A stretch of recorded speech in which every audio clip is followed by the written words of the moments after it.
Chennai super Kings जीती है 5 मुकाबले इस साल, जिसमें से 3 में Sanju Samson is player of the match. In fact 2026 में इनसे ज्यादा प्लेयर ऑफ द मैच कोई बना ही नहीं है। Across the board he is sitting at the top of the world. Okay Sanju, तालियां बजाएंगे, आपकी तारीफ में बहुत सारे बातें करेंगे, कसीदे पढ़ेंगे और चेन्नई सुपर किंग्स का क्वालिफिकेशन सिनेरियो क्या है यहां से आगे उस पर भी थोड़ा सा ध्यान देंगे। अब दिल्ली, सारे मैच जीतने पड़ेंगे ना, पर आप जीतेंगे कैसे? क्यों? क्योंकि बहुत सारी समस्याएं हैं आपको भी जरा कटघरे में लाया जाएगा, थोड़े से कठिन सवाल आपसे पूछे जाएंगे and then we'll go to Hyderabad in the evening, जहां पे 6 हिटिंग कॉन्टेस्ट हो सकता है। एक तरफ है हैदराबाद, सामने है पंजाब।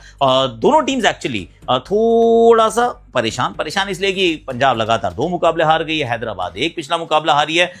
तो फिर इस मुकाबले से क्या की जाए उम्मीद? Let's talk about that.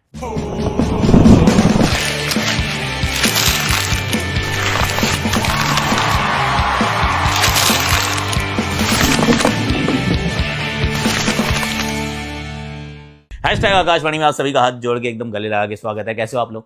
I really hope कि आप अच्छे होगे। और जहां आप देखा था आपने पीकेएल यानी कि जियो हॉटस्टार, वहीं पे देख रहे होगे आप आईपीएल। और क्रैक्स पे आपको मेरी शार्प ओपिनियंस मिल जाती हैं। इस टी शर्ट पे मेरा नाम भी लिखा होता है। ये टी शर्ट एक्चुअली बिलोंग करती है बंगाल वॉरियर्स को। इनके ऊपर एक तारा भी है। तो ये ऐसी वैसी टीम नहीं है, ठीक टीम है हमारी। प्रो कबड्डी लीग में आके खेलती है, बहुत अच्छे से करते हैं। तो आ जाइएगा प्लीज। बाकी comment section as usual please भर दीजिएगा, क्योंकि आज भी मतलब बड़ी इंटरेस्टिंग एक्चुअली मेल्स आती हैं। यूट्यूब ने सिर्फ यही बताया कि क्योंकि वो जो लोग आपका वीडियो देखते हैं उन्हीं को हम दोबारा दिखाते हैं। मैंने कहा really?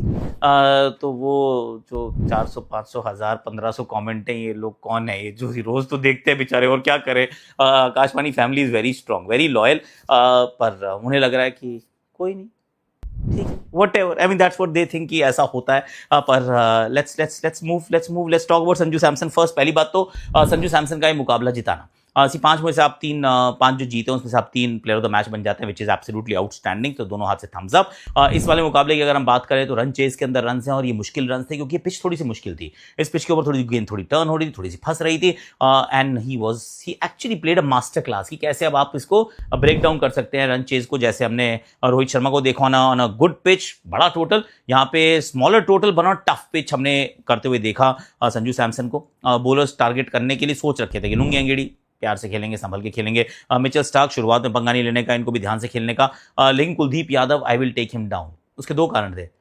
He is the only one who could take him down ना, तो उनके तो पीछे पड़े हाथ धोके कि भैया इसको तो मैं अकेले संभाल लेता हूँ, नटराजन को मैं संभाल लेता हूँ। ये इनके, मेरे विचार से, मेरे दृष्टिकोण से इनको I can take them down, so I will do that. और इतना कैलकुलेटेड था कि यू कुड एक्चुअली सी कि चेस का एक कोई शतरंज का खिलाड़ी चल रहा है जो बड़े आराम से काम कर रहा है। साथ में थे कार्तिक शर्मा, वो भी एक्चुअली अच्छी मैच्योरिटी, लगातार 2 गेम्स नाउ। सो 2 लगातार जीत मिल गई है चेन्नई को। अब चेन्नई का आगे का सिनेरियो क्या है? ओके, 4 मुकाबले बचे हैं, 4 में से 1 मुकाबले हार सकते हैं, दैट इज स्टिल ओके। 16 अंकों तक फिर भी पहुंच जाएंगे क्योंकि 10 अंकों पे तो आ चुके हैं। अब आने वाले जो मुकाबले हैं, और मैं इसलिए कह रहा हूं कि इसी हारने का एक आधा कोई ड्रॉप करने का चांस भी है, क्योंकि लगातार 6 मुकाबले जीतने बहुत मुश्किल होते हैं। ये ऑलरेडी 2 जीत चुके हैं, बचे हैं 4। अब 4 में से अगले 2 मुकाबले Lucknow super giants, and you start feeling nice कि यार लखनऊ अच्छा नहीं खेल रही, हम इनको तो 2 बार हरा ही देंगे, घर पे भी बाहर भी। और उसके बाद एक सनराइज हैदराबाद, एक गुजरात टाइटंस।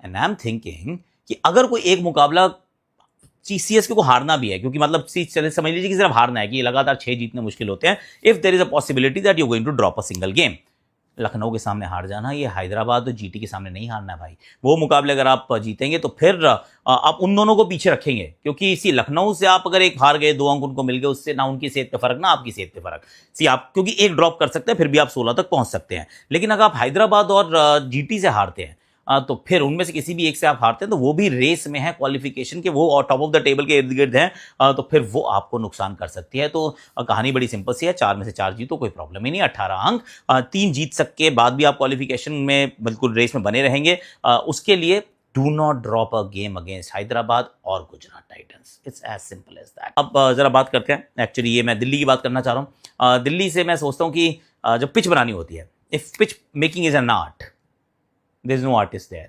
क्योंकि पंजाब किंग्स के सामने आपको कौन सी पिच नहीं देनी चाहिए? कोई भी बता देगा भाई सपाट पिच मत दो, बहुत मारते हैं यार। उन्होंने कहा लो यार, दोपहर के मैच में सपाट पिच 264 चेज करवा दिए यार।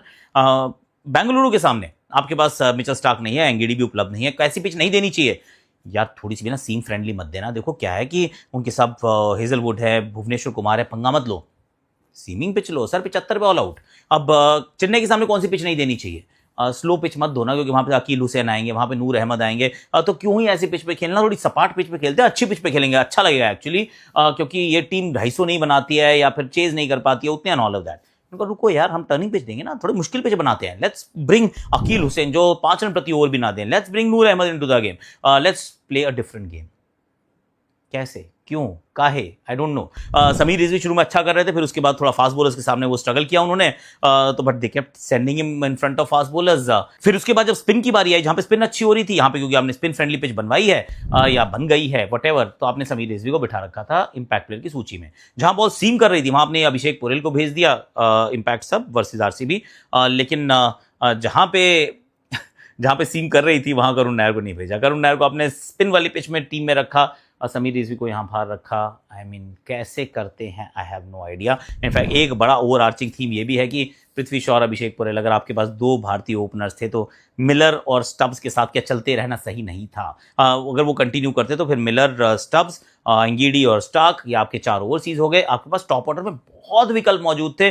Pathum Nissanka, I know is done well in the previous game, पर आवश्यकता नहीं थी, उसके बिना भी आपका काम चल सकता था। You went on a very different route, और अक्षर पटेल के बल्ले से रन्स ना बनना is a huge problem. In fact he is having a very ठंडा आईपीएल, रियली ठंडा आईपीएल। कुलदीप का भी अब तो कह सकते हो आप भैया बहुत ही ठंडा आईपीएल, क्योंकि अब तो डाल रहे हैं 4-4 ओवर्स, पर 4-4 ओवर्स में धोरी है धुनाई, सिंपल सी स्टोरी है। तो दिल्ली दूरस्थ, यहाँ से अब कैसे कैंपेन को बचा सकते, बच सकते हैं, चारों के चारों जीत जाएंगे मुकाबले तो ये भी क्वालिफाई कर सकते हैं, 16 अंकों पर पहुंच जाएंगे। पर जैसा खेल रहे हैं, इट्स अ क्लासिक केस की रिसोर्सेज तो हैं, पर उन रिसोर्सेज का इस्तेमाल अच्छे से नहीं हो रहा है, and that is a reality. एक और चीज actually before I move further, ये बात बताना चाह रहा था कि क्या होता है कि ये कोइंसिडेंस नहीं है कि अगर आप सारी टीम उठा के देखें कि वो जो टॉप 3 खिलाड़ियों में जो 1, 2, 3 उनमें जिस टीम ने कम बदलाव किया ना, वो टीम बेहतर कर रही है। पंजाब किंग्स एक भी बदलाव नहीं किया, उनके 3 जो हैं ये एग्जैक्ट 3 हमेशा रहे हैं, हर मैच में रहे हैं। आरसीबी को बदलाव करने पड़े क्योंकि सॉल्ट इंजर्ड हुए तो बेथल आए, और एक ऐसा मैच था जिसमें मतलब वो ओपनिंग साझेदारी इतनी लंबी हो गई कि आपने कहा कि चलो हम डीडीबी की जगह रजत को ले आते हैं, दैट्स इट। उन्होंने भी कोई बदलाव नहीं किया है। हैदराबाद, ट्रेविस शेख प्लस ईशान, नो बदलाव। Rajasthan Royals, Vaibhav and Yashasvi plus Dhruv Jurel, no बदलाव। इवन गुजरात टाइटंस को देख लीजिए नंबर 5 पे, इन्होंने भी कोई बदलाव नहीं किया, सिर्फ एक मैच को छोड़ के जहां पर शुभमन गिल इंजर्ड थे। बाकी टीमों को देखिए जरा हाल क्या है कि इतने बदलाव कर लिए। दिल्ली की भी कहानी वही है, इतने सारे लोग अलग अलग ने चर्निंग की है, प्रथम ड्रॉप होकर वापस भी आ गए हैं, वहां पे कभी करुण आ जाते हैं, कभी नीतीश आ जाते हैं, कभी they have tried quite a few. In fact किसी टीम ने, मुंबई ने तो 8 किए हैं, लखनऊ ने भी 6 किए हैं। 6-6 वाली जितनी टीम है वो सारी बॉटम ऑफ द टेबल के इर्द गिर्द है। केकेआर ने भी वही काम किया एक्चुअली, याद रटपटर करके उन्होंने भी काफी सारे 6 गेंद टॉप 3 में 6 खिलाड़ियों का इस्तेमाल किया है। So it is not a coincidence sir, it is not a coincidence honestly speaking. एक जरूर बात लगी मुझे एक्चुअली, थोड़ी सी अटपटी सी थी, वो थी कि जब जेमी ओवरटन सिर्फ एक ही ओवर डाला, आई डोंट नो व्हाई, 12 ओवर की पेस करवाई है और उसके अंदर उनसे 19वां ओवर करवाया जिसमें उन्होंने 5 रन दिए और स्टब्स को आउट किया, और स्टब्स को उन्होंने 3 बारियों में 3 बार आउट किया है। सो ये ऐसा मैचअप था कि स्टब्स अच्छा खेल रहे थे, आप उनको सामने डलवा के उनको आउट करवा सकते थे, कोशिश कर सकते थे, आपने बॉलिंग नहीं कराई। सो दैट वाज स्लाइटली अटपटा फॉर मी, पर कुल मिला के क्या ही फर्क पड़ता है, जब चेन्नई मुकाबला जीत गई है तो they are actually smiling and happy. Delhi को 2 मैच में दोनों बार उनके हौसले पस्त किए, ध्वस्त किए। Well done Chennai. दिल्ली आपकी क्वालिफिकेशन के सिनारियो की बात तब करेंगे जब आप मैच जीतेंगे, वरना क्या ही पॉइंट है। अब जरा शाम चलते हैं, शाम के मुकाबले में कौन है। हैदराबाद के सामने पंजाब होने वाली है। अब सच्चाई की बात यह है, okay I have got some numbers, very interesting numbers. सबसे पहली बात तो यह है कि जो ये मुकाबला जीतेगा वो नंबर 1 पे एक कुछ समय के लिए तो अपनी जगह बना लेगा। पर सच्चाई की बात यह भी है कि लगातार 2 मुकाबले हार के पंजाब आ रही है, पिछला मैच हारने के बाद हैदराबाद आ रही है। तो सवाल यह है कि हल्का सा अपने वो फॉर्म को थोड़ा सा गवाया, मतलब 1 हार 2 हार से कहते नहीं फॉर्म गंवाना, पर जीत के रथ पे सवार नहीं है। उनकी जीत के जो घोड़ा चल रहा था, एक 5 जीत लगातार थी, एक की 6 जीत लगातार थी, उन सब पे अब लगाम लगा दी गई है। तो ये मुकाबला is absolutely critical. Of course दोनों ये 6 हिटिंग टीम्स हैं जिसमें 2 बेस्ट बैटिंग यूनिट्स हैं, इसमें कोई डाउट नहीं है। पंजाब किंग्स का जो स्कोरिंग रेट है वो 11.18 और सनराइज हैदराबाद का जो स्कोरिंग रेट है वो है 10.63। सो दोनों टीम जो है ये इनक्रेडिबल हिटर्स की टीम है। इनफैक्ट टॉप 4 अभिषेक 440 रन 206 का strike rate, Travis Head 323 run 171 का strike rate, Ishan Kishan 354 run 190 का स्ट्राइक रेट, क्लासन 425 रन 156 का strike rate.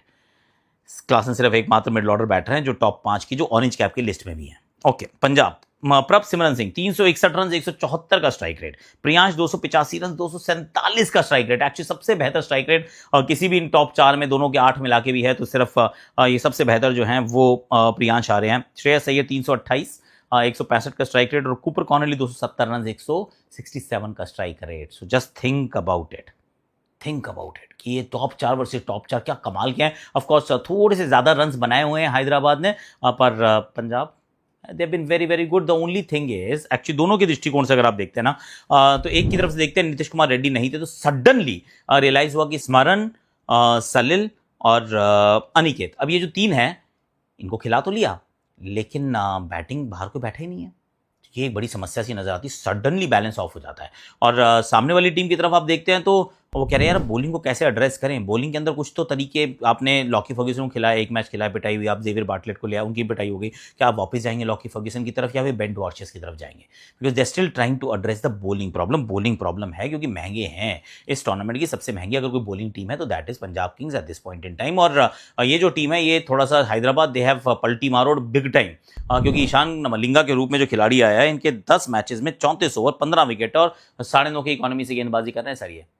So they have started मतलब रीडिस्कवरिंग बॉलिंग किसी तरीके से, वो they are doing very well, जिसमें पैट कमिंस के आने से भी थोड़े इकोनॉमिकल ओवर बढ़ गए हैं। Saqib Hussain is also wicket taker और बाकी 250-250 रन बनाने में पूरी तरह से विश्वास रखते हैं। पर एक बात तो ये हुई जो बेन वॉर्चेस के आने से क्या चीज़ें बदल सकती हैं, या फिर आप लॉकी फर्ग्यूसन को खिलाएंगे, ये एक बात हुई। दूसरा, क्या नेहल अगर अच्छा नहीं खेल रहे क्या आप उनको छोड़ेंगे और शशांक और सूर्यांश शेट्टी दोनों को खिला लेंगे? I am asking this question क्योंकि नेहल के उतने रन नहीं बने, पर सूर्यांश ने पिछले मैच में अच्छे बनाए और शशांक को I mean you can't just keep him out for ever right, तो वो क्या वापस आ सकते हैं is what I am thinking. और यूजी चहल को थोड़ा सा बड़ा रोल देना पड़ेगा क्योंकि ये सामने जो 6 हिटिंग मॉन्स्टर जो आने वाले हैं, जो दानव जो आने वाले हैं, इनको रोकने के लिए थोड़ा सा गेंद को हवा में स्लो डालना जरूरी है, थोड़े से कठिन सवाल पूछने जरूरी हैं। पिछली बार जब ये दोनों टीम्स खेली थी दोपहर का मैच था, 220 के करीब रन बनाए थे हैदराबाद ने और ऐसे ऐसे करके चेज कर दिए थे पंजाब ने। ये न्यू चंडीगढ़ की कहानी थी। तो अब ये हैदराबाद में क्या होगा मियाँ, आई डोंट नो। यहाँ 4 मीनारा होते हैं मियाँ, लेकिन यहाँ पे हो जाएंगे 6 मीनारा क्योंकि सारे जो आते हैं वो छक्के छक्के लगाते हैं। I am really looking forward to this game और I will be back in the com box. 2 दिन की मेरी छुट्टी थी, खूब रिफ्रेश हो गया। I am looking forward to be back in comms. आज के लिए अभी के लिए इतना ही है। जहाँ देखिए पी